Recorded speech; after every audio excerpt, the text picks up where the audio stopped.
हरे कृष्ण। ईशान महेश एक आध्यात्मिक लेखक हो गए जिन्होंने अनेक प्रेरणाप्रद कृतियां लिखी हैं भगवान श्री कृष्ण को समर्पित करके। तो उन्हीं कृतियों में से एक कृति मैं आपके आगे आज बताऊंगा, सुनाऊंगा। तो बड़े ध्यान से सुनिएगा, बड़ा आनंद आएगा। ये प्रसंग है भगवान श्री कृष्ण और माया के बीच में, और यह प्रसंग सुनना चाहते हैं धनीराम। किससे? कि भगवान के सखा और भक्त श्री सुदामा जी से। धनीराम कहते हैं कि सुदामा जी, अब तुम मुझे और व्याकुल न करो, वह कथा सुनाओ। ऐसे कहकर धनीराम जी आलथी पलथी मारकर बैठ जाते हैं। सुदामा जी कहते हैं, अच्छा तो सुनिए। बात उस समय की है जब सृष्टि बनी थी। उस समय परमात्मा ने धरती पर अनेक प्राणियों की रचना की, लेकिन तब मनुष्य को नहीं रचा था। जब प्राणियों की रचना की तो उनको नचाने के लिए माया का भी सृजन किया। जैसे केवल जीव जंतु ही पहले रचे और उनको नचाने के लिए माया का सृजन किया। कथा कहती है कि एक दिन श्रीहरि विश्राम की मुद्रा में बैठे थे तो माया उनके पास रुष्ट मनोदशा से आई। श्रीहरि ने माया से रुष्ट होने का कारण पूछा तो माया ने कहा कि आपने जिन प्राणियों की रचना की है वे न केवल दीर्घाकार हैं, यानी बड़े बड़े आकार के हैं, और बहुत ही कुरूप भी हैं। अतः उनके आहार, निद्रा, भय और काम क्रोध के मध्य डोलते डोलते मेरी भी दुर्दशा हो गई है। माया की यह बात सुनकर श्री हरि ने कहा, माया आओ, मैं तुम्हें एक नई रचना दिखाता हूँ। फिर वे माया को अपने सृजन कक्ष में ले गए। वहां एक मंच पर वस्त्र से कुछ ढका हुआ था। माया ने पूछा कि प्रभु, यह रचना क्या है? श्री हरि ने उत्तर के रूप में वह वस्त्र हटा दिया। उस रचना के अनावृत होते ही माया ठगी सी रह गई। उसने आज तक ऐसी सुंदर रचना न देखी थी। उसने चकित होकर पूछा कि प्रभु, यह क्या है? इसका नाम क्या है? और आज तक जितने भी लोगों की रचना आपने की है उनमें इस प्रकार के सुदर्शन जीवधारी का मैंने दर्शन ही नहीं किया है। तब श्री हरि ने मुस्कुरा कर कहा, माया, यह एक नवीन रचना है। इसे तुम साक्षात मेरे चिन्मय अंश से सृजित ही जानो। इसे मनुष्य कहते हैं। इस जीवधारी को तुम मनुष्य के नाम से जानोगे। इतना सुन माया ने कहा कि प्रभु, यह आपका कैसा न्याय है कि अपने खेलने के लिए तो इतनी सुंदर रचना और मेरे लिए भी कुरूप पशु। आप इसे मुझे दे दीजिए, इससे तो मैं खेलूंगी। तब श्री हरि ने माया को बहुत समझाया कि यह मनुष्य तो उनको अति प्रिय है, अतः वे उसको कैसे दे सकते हैं। पर माया अब हार मानने वाली न थी, वह भी हट पकड़ने लगी। अंततः श्री हरि ने कहा, अच्छा माया, एक कार्य करते हैं कि दोनों इसके साथ खेलते हैं और एक साथ खेलते हैं। हम दोनों अपने अपने अनुसार इसे अपनी ओर आकर्षित करेंगे, यानी इसे अपनी ओर खींचेंगे। जो इसे ले जाए वह उसका हो जाएगा।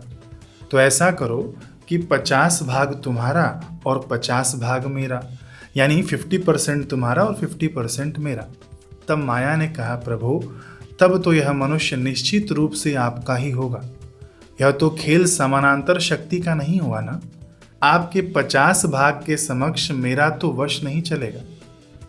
कहाँ आप और कहाँ मैं? क्या हम दोनों की शक्ति बराबर है? नहीं ना। तब ये न्याय कैसा?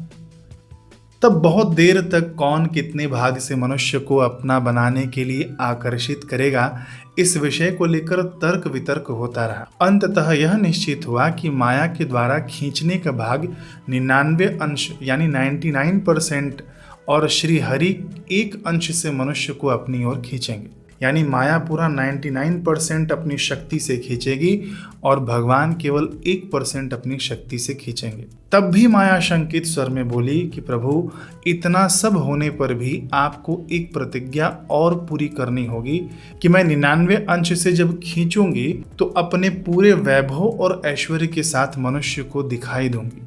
अर्थात मैं मनुष्य को सामने से खींचूंगी, पर आप जिस एक अंश से यानी 1% से उसे खींचेंगे वह अप्रत्यक्ष होगा।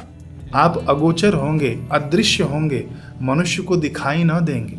आप छिप कर उसे खींचेंगे, सामने से नहीं। कहते हैं तब से मनुष्य के साथ माया और परमात्मा खेल रहे हैं। माया साधनों के माध्यम से मनुष्य को दिखाई देती है, मोह ममता के माध्यम से परिवार को दिखाई देती है और उसके मन को बांधकर अपनी ओर खींचती जा रही है। वहीं दूसरी ओर श्री हरि अप्रत्यक्ष रूप से मनुष्य को अपनी ओर खींच रहे हैं। पर जिस मनुष्य पर श्री हरि रीझ जाएं, उसके सन्मुख माया सिर पटक पटक कर मर जाती है, किंतु वह भक्त उस माया की ओर देखता तक नहीं। माया की कोई पाश श्री हरि के उस स्नेह पात्र को छू नहीं पाया जिसे श्री हरि ने चुन लिया। जो भी उन परमात्मा के द्वारा चुन लिए गए ना, वे माया से अप्रभावित रहे। सुदामा ने धनी राम की ओर देखा। धनी राम अश्रुपूरित नेत्रों से अपने सामने बैठे सुदामा की ओर देख रहे थे, मानो वे उससे श्री हरि के चरणों में भक्ति की याचना कर रहे हैं। कथा की आनंद वर्षा में भीगे हुए वे हाथ जोड़कर बोले, जय हो, श्री हरि की जय हो। भाई सुदामा, किसी ने सत्य ही कहा है कि नाम में डूबने की अपनी ही महिमा है, उसका अपना ही आनंद है। इस कथा के माध्यम से हमको सीखना चाहिए कि भले ही हम लोग 99% माया के चुंगल में हों, लेकिन केवल 1% भी हमने श्री हरि को दे दिया ना, तो भगवान का 1% वह माया के ऊपर पूरा भारी पड़ेगा। जी हाँ, हम लोग आजकल के दैनिक जीवन में व्यस्त रहते हैं, कहाँ समय मिलेगा, कहाँ समय मिलता है, लेकिन केवल 1% दीजिए भगवान को। कहते हैं ना कि आप 1 कदम बढ़ाइए, वह 99 कदम आपकी ओर आएगा। तो केवल 1% भगवान को देना है। आपके भक्ति के माध्यम से, आपके ज्ञान के माध्यम से, आपके सत्कर्मों के माध्यम से वह आपका 1% भी आपको माया से बचा लेगा, पुनः गर्भावास से बचा लेगा। तो इस कथा को जरूर आत्मसात करना, आत्महृदयस्थ कर लेना और 1% भगवान को जरूर देना अपने बिजी शेड्यूल से। तो इस कथा प्रसंग में इतना है।